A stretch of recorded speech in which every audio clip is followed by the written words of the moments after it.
Hi, this is Meir. Today is the last day that I'm in San Francisco. What an interesting day it is.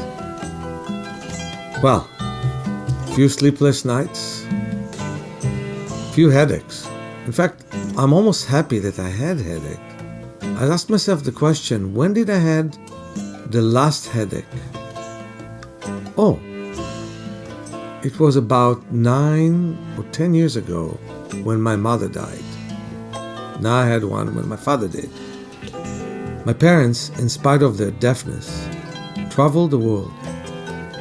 They have done so well in their life in so many ways, and the difference between them and me is that I felt that I can expand the world in many ways. And I was given the gift of movement, which was so important for me. It's not so easy to move from 1% vision to 70% vision. I did that, and it was a lot of work. So now, I cannot go to my father's funeral simply because I have a huge commitment in Europe. But I will go to my father's grave when I finish that commitment and to the Wailing Wall.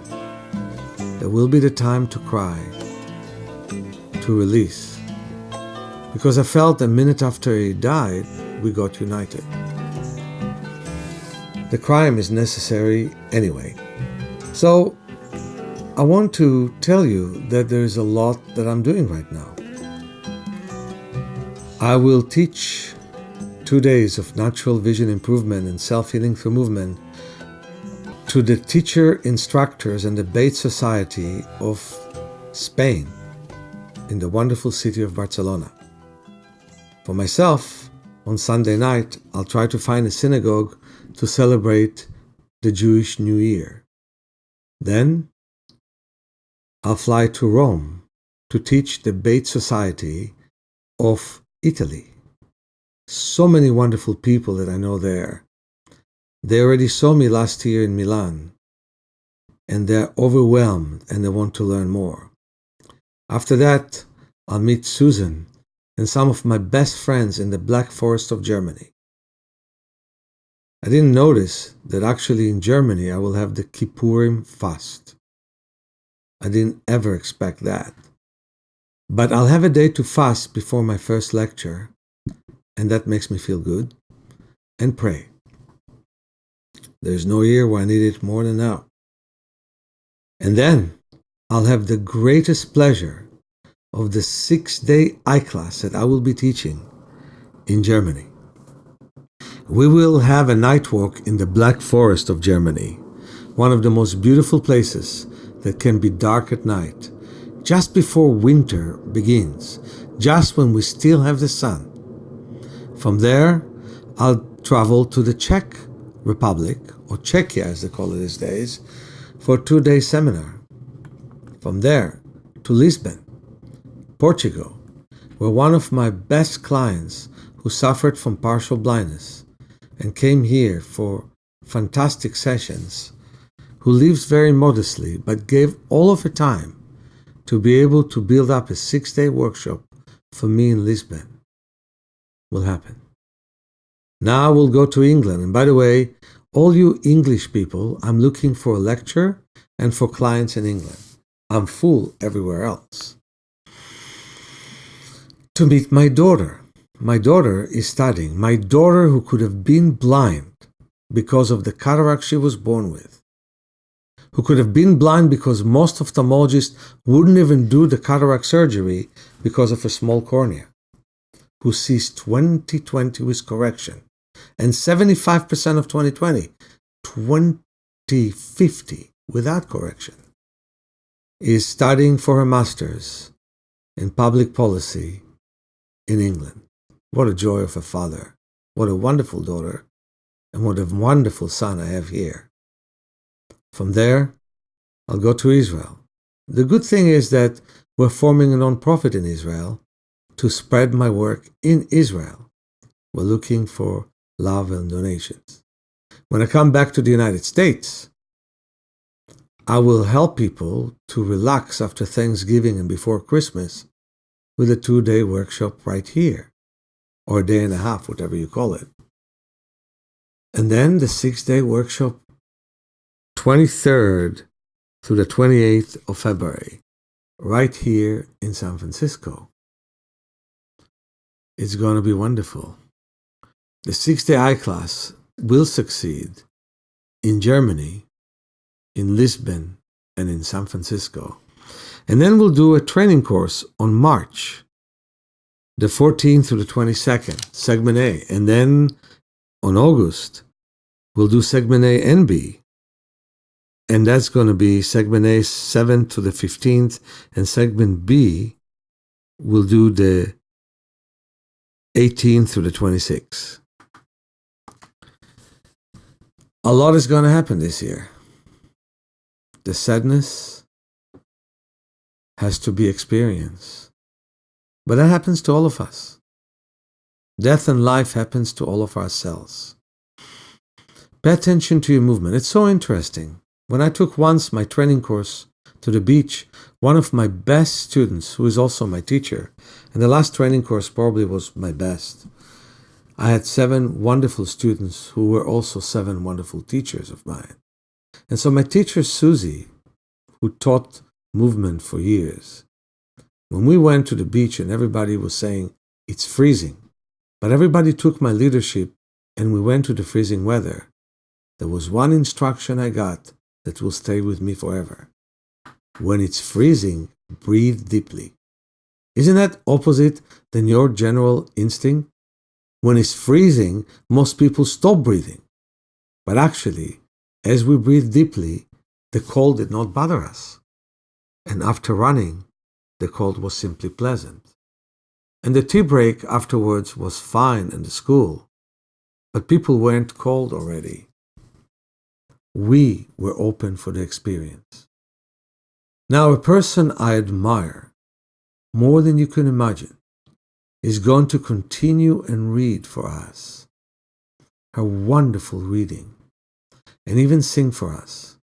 A woman afflicted with one of the worst diseases on earth, retinitis pigmentosa, who found a way to move forwards with my work and have written a fantastic book. Chanticleer. I recommend that book to everyone. She's doing biodynamic farming with a partner, Lisa. She took my Part 1 training and few natural vision improvement eye classes, and a partner, Lisa, took my Part 1 training and a session. Both of them are wonderful women, and they sponsored a workshop of mine on their land. And their land is gorgeous, and it has their wonderful energy in it.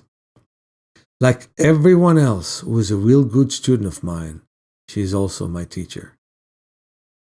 And I cannot start to tell you how wonderful that energy is when you teach and learn in the same time.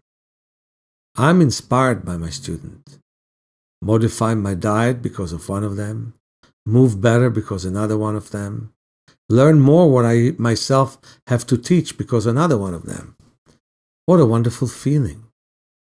And I'll be inspired by all of you. Please listen to what Marney is saying. Those are not simple classes.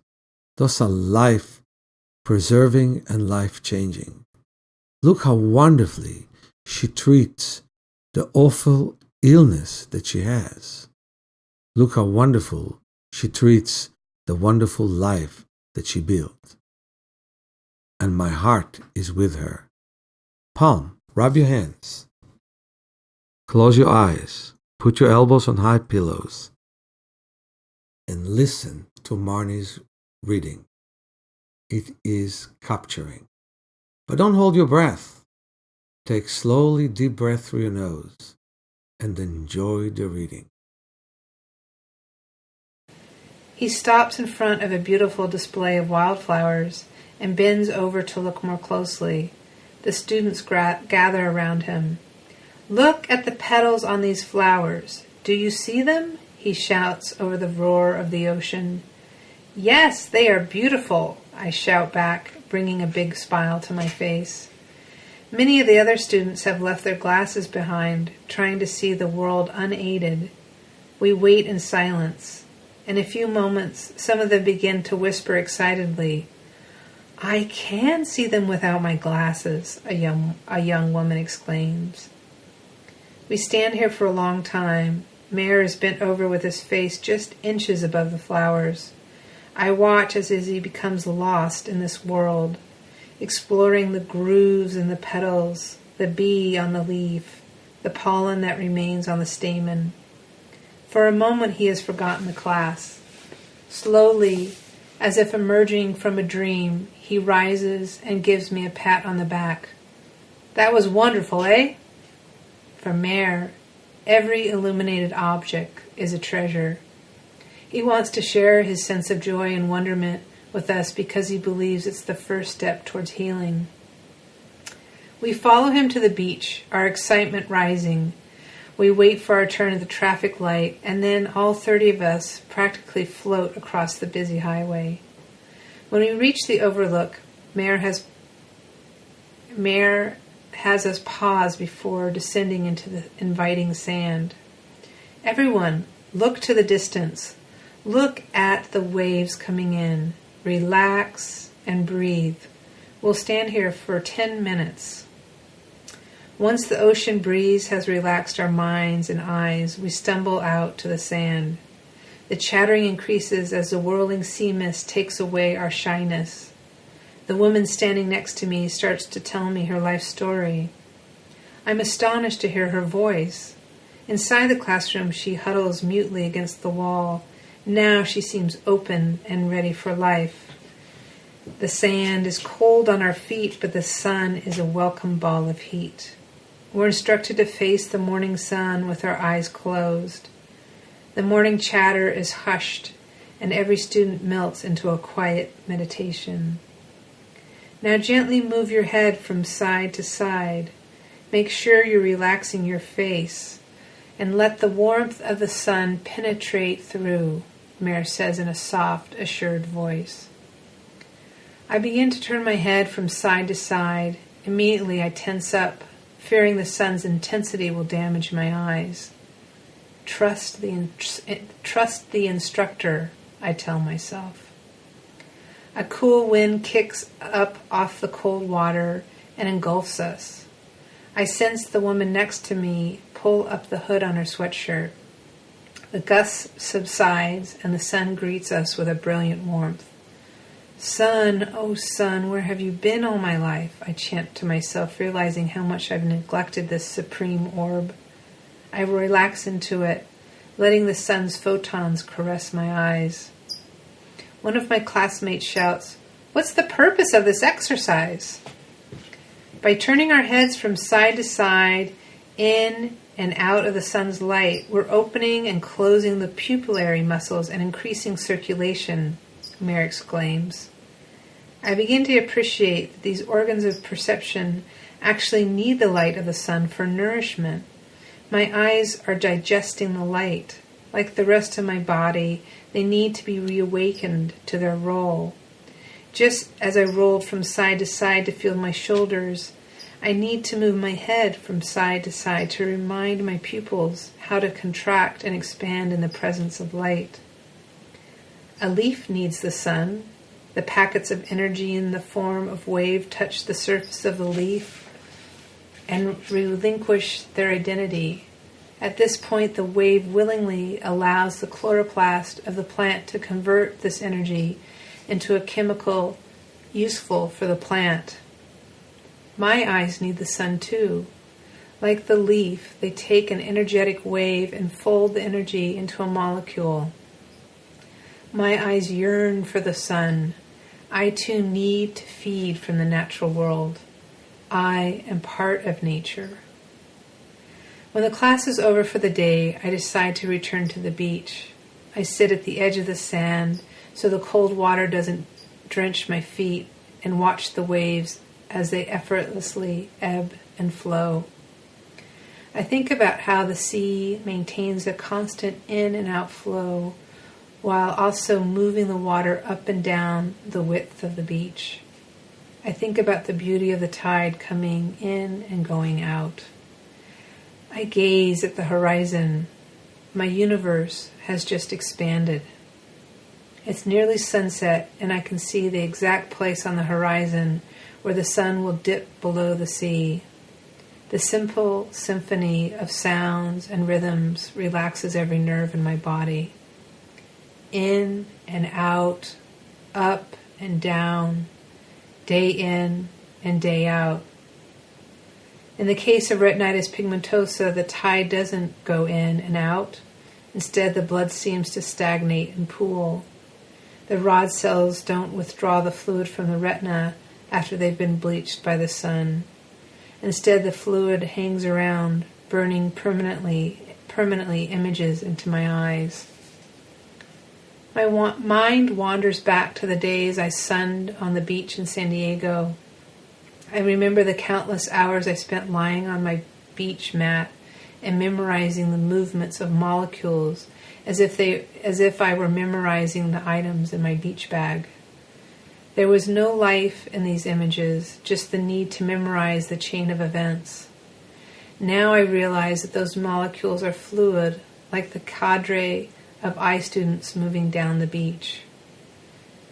There may be stagnation in my eyes, but I am part of a giant symphony of movement.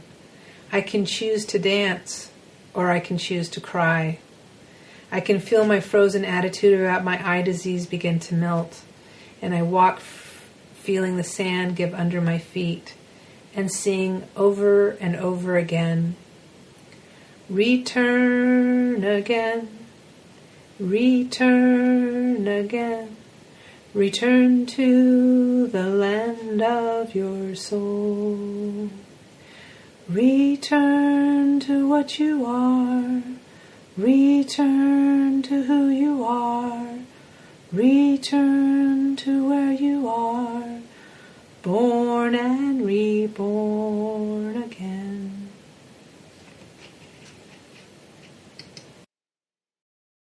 Just like Marney was impressed in an amazing way in my class, and her own personal way, and just like she was able to maintain the vision that she could maintain to the extent that she could read the book, for me, you can also maintain your function and don't listen to those who say you can't.